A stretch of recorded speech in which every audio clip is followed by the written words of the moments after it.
Oi, gente! Nossa aula de hoje será de português e de geografia. Na nossa aula de português, vocês vão fazer a página 92, que ainda é sobre ESA com S e ESA com Z, tá? Então, ainda temos aí uma atividadezinha da página 92 sobre isso, certo? Eu vou aproveitar e vou explicar um pouquinho essa página. Até porque vocês já sabem, né? Eu só vou ajudar aí um pouco. O número 6 tem assim: escreva o feminino dos adjetivos pátrios. Nós já sabemos o que são adjetivos pátrios. São os adjetivos que determinam onde nós nascemos, né? Então, você vai pegar os adjetivos, os adjetivos que estão aí, no caso, eu sou inglês, né? Nesse caso aí, eu sou inglês, ele está no masculino. Você vai passar para o feminino. Então, eu sou inglesa. E aí, nós sabemos que todas essas respostas do número 6, elas são com S. Por quê? Porque é o feminino, as questões aí, as palavras aí estão no masculino e nós vamos passar para o feminino. Então, já sabemos. Outra coisa que também sabemos, só estou relembrando, é que não vai ter acento, tá? No masculino tem acento, mas no feminino não tem acento e escreve com S. Porém, a pronúncia você escuta Z, tá bom? Número 7. Complete as palavras com os sufixos. Também sabemos o que são sufixos. São pequenas terminações das palavras. Sufixo, ele está sempre no fim das palavras. E o prefixo, ele vai estar no início das palavras, tá bom? Então, vocês vão completar as palavras com os sufixos esa e esa. Esa com Z ou esa com S. Então, milanesa. Milanesa. Nós sabemos que vai ser com S. Presta bem atenção. Tristeza, que vem de triste. Tristeza. Se há um adjetivo, você vai escrever com Z. Se vem de um adjetivo, você vai escrever com Z, tá bom? Complete os quadros distribuindo as palavras nos lugares adequados. Eu tenho adjetivos e tenho substantivos derivados escritos com Z.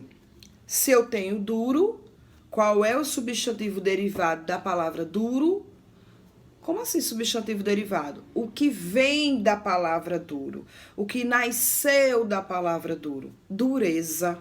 Então, essa dureza aí, essa palavra, ela vai ser escrita com Z, porque ela está vindo de um adjetivo, ela está nascendo de um adjetivo, tá bom? E aí vocês vão fazer as outras. Do número 8, né? Que são adjetivos que tem aí dentro do retângulozinho aí, tá bom? Muito fácil.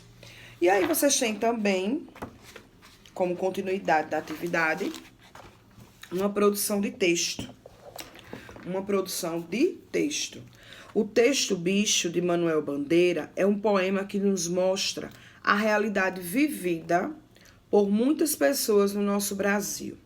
O poema é uma obra literária apresentada em versos, cuja finalidade é despertar os sentimentos e as emoções no leitor. Agora escreva um lindo poema falando sobre uma questão extremamente importante no mundo, a fome. O que é que eu quero nessa produção de texto? Você não vai seguir uma estrutura de uma redação, com parágrafos, indo até o fim da linha, não. Você vai seguir a estrutura de um poema, certo? Você vai falar sobre a fome, o que você sabe sobre a fome no Brasil, como você se sente. A forma como você vai descrever a fome é você que vai dizer. Ou você vai falar como você se sente ao ver uma pessoa com fome, ou você vai falar o que é capaz uma pessoa com fome, né? Você pode desenvolver a ideia da fome de várias formas, mas a estrutura do texto, ela vai ser igual ao texto A Fome, de Manuel Bandeira, né? E se você não está lembrado, você vai lá na página do texto, vou dizer agora, que é... Só um minutinho. Que é a página 74. 74. Você vai lá e vai ver mais ou menos como é a estrutura. O que é a estrutura? O modelo do texto. E você vai fazer o seu poema sobre a fome, tá bom? Como você vai começar essa produção? Primeiro você vai ler sobre a fome, você vai ler o texto da página 74. Não precisa ser grande, né? Porque como você vai fazer na estrutura de poema, então ele não vai ser grande. Você vai ter que se inteirar do assunto para poder desenvolver o seu poema, tá bom? Então, procure, se tá com dúvida, como eu escrevo essas palavras, eu não sei como eu escrevo essa palavra. Se você tá com dúvida, você vai lá pesquisar, né? No seu dicionário, na internet, onde você quiser, contanto que você se intere, né? Contanto que você tenha certeza que aquela palavra está sendo escrita direitinho. Se você não tem certeza, você pesquisa, tá bom? E aí nos manda a foto do seu poema pra gente ir dando uma olhada, tá bom? Pode mandar. Então, é essa atividade de português, página 92 e página 93, tá? Muito bem, vamos seguir. Lá em geografia, nós vamos terminar a região norte. Olha que legal. Terminando a região norte. A região norte foi toda estudada devagarzinho, né? Cada aula estudamos um item da região norte, né? Turismo, relevo, clima, e nós já estamos nas manifestações culturais. No folclore, é possível encontrar muitas lendas indígenas, como a da Iara, da cobra Norato, da sapucaia rouca, do barba ruiva, da vitória régia, do curupira e do uirapuru, além de outros elementos como artesanato, pratos típicos e folguedos. Tudo isso são manifestações culturais. As lendas, os artesanatos, os pratos típicos e os folguedos.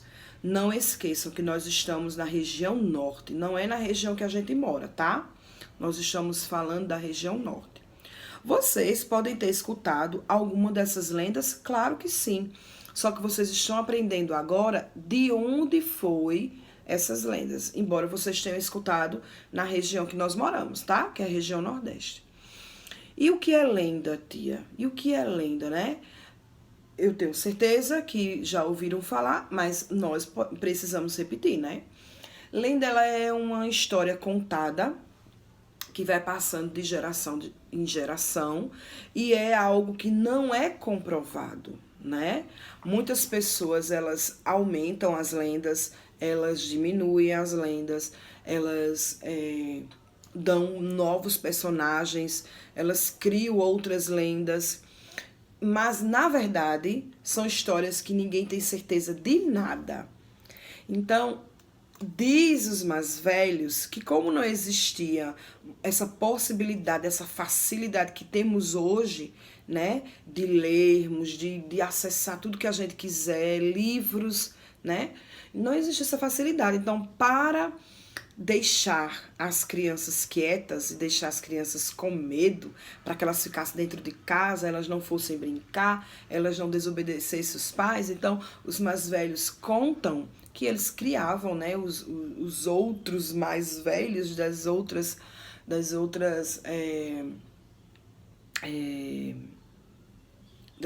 famílias, né? Tipo, você já tá um senhor hoje. Então, o avô desse senhor, o bisavô desse senhor, contava para os netinhos, os filhinhos se aquietarem, né? Mas isso também é uma lenda, o que eu estou dizendo, né? Porque não há comprovação nenhuma de nada. Então, cada região tinha suas lendas, tinha seus personagens, tinham as pessoas para contar. Então, na região norte também tinha lenda, tá bom? O artesanato da região norte, a presença indígena é muito forte no artesanato. Peças feitas com palha e cerâmica são comuns na arte marajoara. Vocês podem ver aí um exemplo, né? Um pote, um jarro. E ele é um exemplo de artesanato da região norte. Ah, tia, mas a gente vê aqui, não tem problema nenhum. Veio alguma coisa de uma região para outra, vem a cultura de uma região para outra, sem falar que nós herdamos muitas dessas culturas dos indígenas, né? Cada região, quando os portugueses chegaram no Brasil, já existia índios. Então, nós herdamos muitas coisas as quais a gente vai ver que é parecida com outra região. Os pratos típicos da região norte, com uma gastronomia muito própria, a região norte foi a que manteve muitas tradições da culinária indígena. O pato ao tucupi, a caldeirada de tucunaré, a maniçoba, o tacacá, a tartaruga ensopada, entre outros, fazem parte do seu cardápio. Então, quando alguém pergunta o que é que tem de mais gostoso na sua região, você vai dizer o que é mais conhecido na sua região. Então, aqui não só tem isso na região norte, mas são as coisas mais conhecidas. O turista chega lá e já procura esses pratos, certo? Folguedos. Existem as festas que acontecem nas tribos indígenas. Hoje, outros folguedos maiores são muito conhecidos, como o Círio de Nazaré em Belém e o Festival Folclórico de Parintins, no Amazonas. Este último consiste, então, o Festival Folclórico de Parintins, no Amazonas.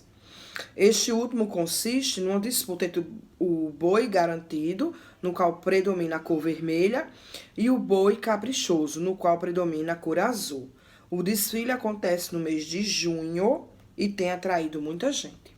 Então, é uma apresentação, né? É uma apresentação do boi garantido e o boi caprichoso. Então, eles são muito decorados, né? A coisa mais linda cada um. E há uma disputa, né? Do boi mais bonito, do boi mais caprichado. E assim há um desfile. Isso tudo no mês de junho. Possivelmente não tem esse ano, por conta da pandemia, né? Do isolamento social. E aí vocês veem aí as imagens, né? Eu vou comentar com vocês sobre uma lenda da região norte, tá? É a lenda do Guaraná, né? A lenda do Guaraná. Essa lenda é a história de um casal que vivia numa aldeia, a aldeia dos Maués. Maués. Então, esse casal, eles não podiam ter filho. E eles pediam muito a Tupã para ter filho. E aí, Tupã deu a eles, né, de presente, a oportunidade de terem filho. Nasceu uma criança bonita, inteligente, forte. Então, despertou muita inveja, né? Em muitas pessoas, inclusive a Jurupari. Jurupari, com muita inveja, se transformou em cobra. E quando viu a criança brincando em determinado local, né? Picou a criança. E a criança morreu, né? morreu. Ele estava tentando pegar uns frutos de uma árvore e morreu. Segundo a lenda, os pais ficaram tão tristes, e Tupã, com pena deles, enviou-lhes uma mensagem sob a forma de trovão, e a mãe entendeu a mensagem. Então, o que aconteceu? A mãe, ela